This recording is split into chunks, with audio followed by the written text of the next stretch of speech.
Hello, this is Dr. Martina, your online sex therapist and sexuality teacher. A friend of mine asked me the other day, what would you tell a couple that has been married for 20 years? Monogamous relationship, committed long-term relationship or marriage of 20 years, and they don't have any sex anymore.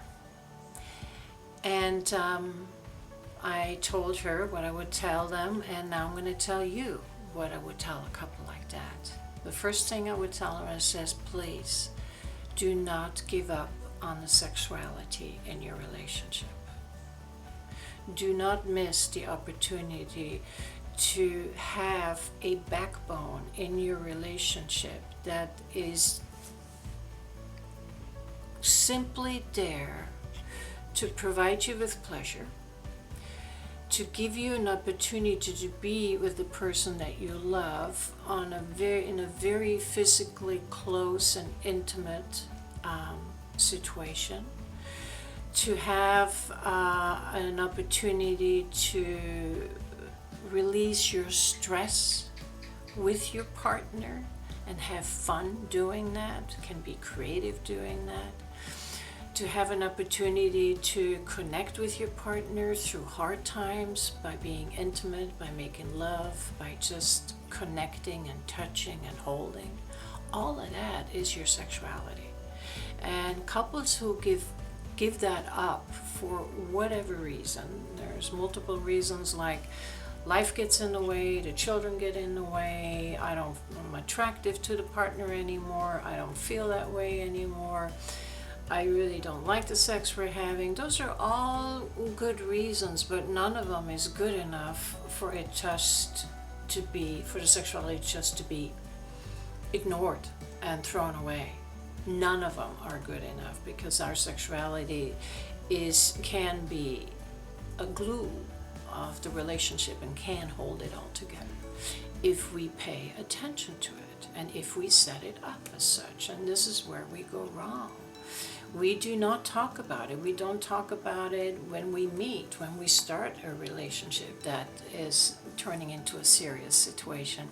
We don't talk about, okay, can we talk about our sexuality? Can we make sure that it is a priority? We don't say it in our vows. We don't say, I will love you till death do us part, and I will promise you to be the best lover I can be for you. And we don't do that. And we just, I don't know, well, we haven't been taught. There hasn't been space for us to do that, but let me tell you, that space is there. You just have to take it. You can actually take your initiative and you can take it yourself and say, okay, I want sexuality to be a big part of my marriage, my committed relationship with my partner, with the person that I love. I want to have that commitment when we have children, before we have children, after we have children, before I have my career job, during my career job, after my career job, in retirement. Can you imagine taking your sexuality all the way along during that relationship? You can. Yes, it's going to be different. It will be different. You're going to have different sex than you did when you first met. Absolutely. But that doesn't mean it's not going to be just as hot and as exciting as it was when you were 20. And it doesn't mean that you cannot, yes, you're going to be busy. Yes, the kids will take over, but that doesn't mean that you cannot send them away and have the house for yourself, or you go away and you have hotel sex, or you go somewhere and you make sure that you have your connection. Yes, when our lives are getting really busy, sex gets pushed down and it actually gets thrown completely off the list. But I think since it is your responsibility to keep the quality of your relationship at a level where you are happy and your partner is happy, then it is your responsibility to take the time for sex to continuously be a part of your relationship. So do not give up.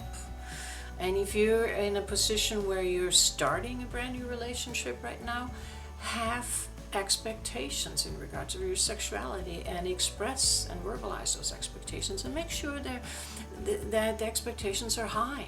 You know, research says that the couples who ask for more get more. So ask for it, you know, and communicate with your partner if you need help, which a lot of people do because we don't have the tools for all of this. You know, as a sexologist, I learned the tools that I can now use in couples therapy. So reach out, but do not give up on it. Because, like I said, there is truly nothing in the world that can hold it all together, meaning our life's experience with our traumas, with our disappointments, with our hurts, with our joys. Nothing can hold it together in a communion like our sexuality can. So it deserves to be paying attention to and making sure that it is well discussed, that it's honest, that it's open, and if there's any changes that are necessary, that one goes after those changes. So that's what I would tell a couple.